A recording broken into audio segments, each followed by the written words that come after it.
Hello प्यारे बच्चों, स्वागत है आपका अपने YouTube channel LK sir study hub में, जहां आप अंग्रेजी व्याकरण की शुरुआत कर चुके हो।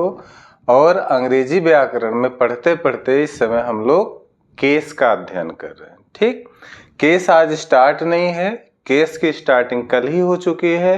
कल के वीडियो में हम लोगों ने कहाँ तक पढ़ लिया था? कॉम्प्लीमेंट तक। ठीक, आज हमको पढ़ना है पोसेसिव केस।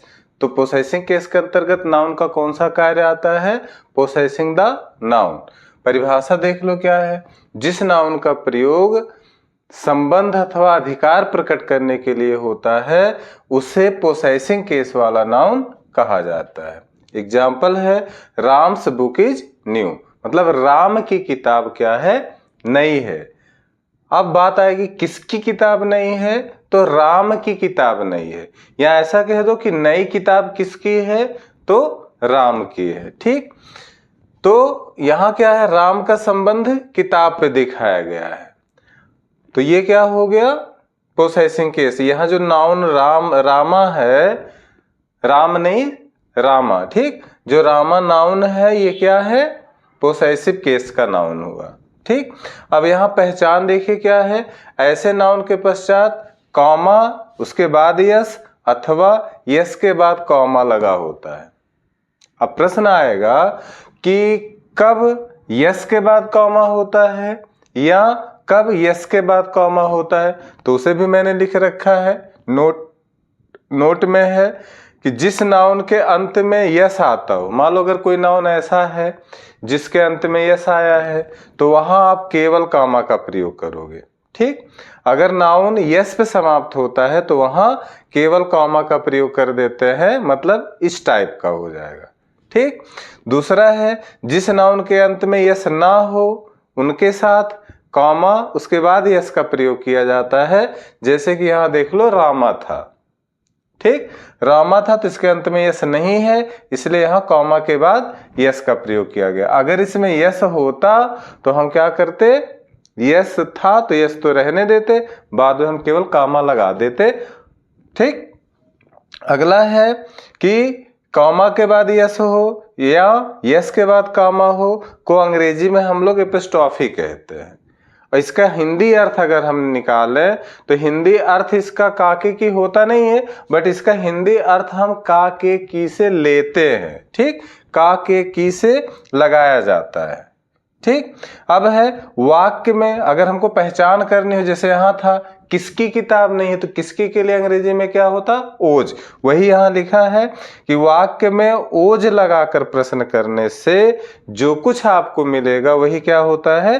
पोसेसिव केस होता है। ठीक, अब अगला था कि अगर बेस्ट निर्जीव है तो निर्जीव के लिए हम पोसेसिव केस में एपोस्ट्रॉफी का प्रयोग नहीं करते, उसकी जगह पे क्या करते हैं? ऑफ का प्रयोग किया जाता है। ठीक, इतनी बात समझ में है? मुझे लगता है यहां तक आपको क्लियर है। अगर यहां तक क्लियर है तो आप इसको एक बार नोट करो। अभी इसमें कुछ और बातें हैं वो मैं फिर लिखता हूं। तो बचे हुए नोट को यहां देखते हैं क्या है जो बचा हुआ है। अभी आपने अभी देखा, जो मैंने मिटाया उसमें देखा क्या था कि अगर निर्जीव है तो उसके साथ एपोस्ट्रॉफी का प्रयोग नहीं करते हैं, उसकी जगह ऑफ का प्रयोग करते हैं। बट कुछ कंडीशन ऐसे हैं जहां निर्जीव के साथ भी एपोस्ट्रॉफी प्रयोग की जाती है।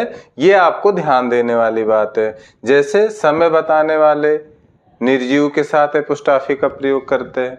अगर निर्जीव समय बता रहा हो तब भी उसके साथ एपोस्ट्रॉफी का प्रयोग करते हैं। जैसे एग्जाम्पल देख लो है ए वीक्स लीव, एक सप्ताह की छुट्टी। तो वीक क्या है? निर्जीव है, फिर भी इसके साथ एपोस्ट्रॉफी का प्रयोग हुआ है। क्यों?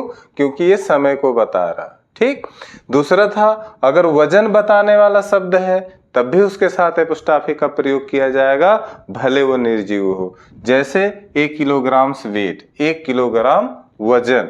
तो किलोग्राम क्या है? निर्जीव है, फिर भी इसके साथ एपोस्ट्रॉफी लगी है। तीसरा है स्पेस बताने वाले शब्द अगर हैं तो उससे पहले आने वाले नाउन के साथ हम एपोस्ट्रॉफी का प्रयोग कर देते हैं। जैसे एग्जाम्पल ए नीडल्स पॉइंट, मतलब सुई के नोक के बराबर। ठीक, तो क्या बताया? स्पेस बताया है, तो स्पेस बताएगा तो जो नाउन होगा उसके साथ हम क्या करेंगे, एपोस्ट्रॉफी लगाएंगे। तो ये 3 कंडीशन ऐसे थे कि जब हम लोग निर्जीव के साथ भी क्या करते हैं, एपोस्ट्रॉफी का प्रयोग करते हैं। अन्यथा की स्थिति में निर्जीव के साथ कोई एपोस्ट्रॉफी नहीं लगाई जाती है, उसके साथ केवल ऑफ का प्रयोग करते हैं। ठीक, अब कुछ चीजें और हैं, अभी इतने नहीं खत्म हुआ, अभी कुछ और नोट्स हैं। क्या अगर 2 लगातार नाउन्स हो, मतलब अगर 2 नाउन हमको लगातार मिल रहे हैं, जैसे राम श्याम, है ना, तो एपोस्ट्रॉफी का प्रयोग नहीं किया जाता। मतलब ये नहीं कि राम पर भी लगा दो श्याम पे भी लगा दो, हम या तो राम पे लगाएंगे या तो श्याम पे लगाएंगे, दोनों पर नहीं लगाएंगे कि राम पे भी लगा दे और श्याम पे भी लगा दे। तो 2 लगातार नाउन के साथ एपोस्ट्रॉफी का प्रयोग नहीं किया जाता। अगला था अगर कंपाउंड नाउन हो, अभी हम लोगों ने पीछे पढ़ा था कंपाउंड नाउन मतलब 2 या 2 से अधिक शब्दों से मिलकर बनते हैं। तो अगर कंपाउंड नाउन है तो उसके अंतिम वाले शब्द पे एपोस्ट्रॉफी का प्रयोग किया जाता है, पहले वाले शब्द पर नहीं करते हैं। ठीक, अगला है यदि 2 नाउन्स क्लोजली रिलेटेड हो, मतलब 2 नाउन का बहुत गहरा संबंध हो, तो एपोस्ट्रॉफी का प्रयोग अंतिम नाउन के साथ करते हैं, फर्स्ट नाउन के साथ नहीं करेंगे। अगला है यदि एनीबॉडी, समबॉडी, नोबॉडी और ऐसे बहुत सारे वर्ड होते हैं, अगर ये वर्ड आए हो और इनके साथ एल्स आया हो तो एपोस्ट्रॉफी का प्रयोग किसके साथ करेंगे, एल्स पर करेंगे और किसी वर्ड पर नहीं करेंगे। तो ये पोसेसिव केस था जो बहुत ज़्यादा हम लोगों के पढ़ाई लाइफ में मिलता रहता है और जहां हम लोगों से गलतियां होती रहती है, तो इसे बहुत ध्यान देना है। इसलिए से मैंने ढेर सारे नोट्स लिखवाए हैं ताकि आप इसको अच्छे से स्टडी कर सको। तो इसे आप नोट करो, फिर केस में बचे हुए चीज को लिखता हूं। चलिए, तो अगला केस क्या है, नाउन इन अपोजिशन, मतलब संज्ञा में पास पास होना। अब संज्ञा में पास पास होना क्या होता है, अभी मैंने आपको पिछले वाले में दिखाया था कि क्लोजली रिलेटेड नाउन, इसी को बोलते हैं क्लोजली रिलेटेड नाउन। जब 2 नाउन एक दूसरे के क्लोजली रिलेटेड होते हैं तो उसको हम लोग क्या बोलते हैं, नाउन इन अपोजिशन बोलते हैं। ठीक, क्या परिभाषा है, जब 2 नाउन से एक ही व्यक्ति अथवा वस्तु प्रकट हो, इस स्थिति में दोनों नाउन केस इन अपोजिशन में होते हैं। बात अभी यहां से हो सकता परिभाषा से ना क्लियर हुई हो, तो यहां आप क्या करो, समझ लेते हैं एग्जाम्पल के द्वारा। एग्जाम्पल मेरे पास है, Rama our captain is a good player. अब ये तो हो गया Rama our captain is a good player, मतलब रामा हमारा कप्तान, इज ए गुड प्लेयर माने अच्छी खिलाड़ी है। ठीक, अब इस वाक्य के 2 भाग हम कर सकते थे। पहला भाग हमने कर दिया, पहला भाग में क्या हुआ, Rama is a good player, है ना, कि रामा एक अच्छी खिलाड़ी है। दूसरा our captain is a good player, हमारा कप्तान अच्छा खिलाड़ी है। तो आप यहाँ ध्यान दो, क्या था, जब 2 नाउन से एक ही व्यक्ति अथवा वस्तु प्रकट हो तो 2 नाउन है, पहला रामा, दूसरा आवर कैप्टन, और दोनों क्या कर रहे हैं, एक ही व्यक्ति है वस्तु, मतलब गुड प्लेयर को, मतलब रामा भी गुड प्लेयर है, आवर कैप्टन भी गुड प्लेयर है, अर्थात दोनों एक ही व्यक्ति या वस्तु के लिए प्रयोग किए गए हैं। तो ये दोनों नाउन किस में कहलाएंगे, केस इन अपोजिशन में कहलाएंगे। अब इसके कुछ नोट्स होते हैं, कौन केस इन अपोजिशन का नाउन होता है, तो दूसरा नाउन पहले नाउन का केस इन अपोजिशन होता है। जैसे यहाँ पे था रामा आवर कैप्टन, तो दूसरा नाउन कौन हुआ, आवर कैप्टन।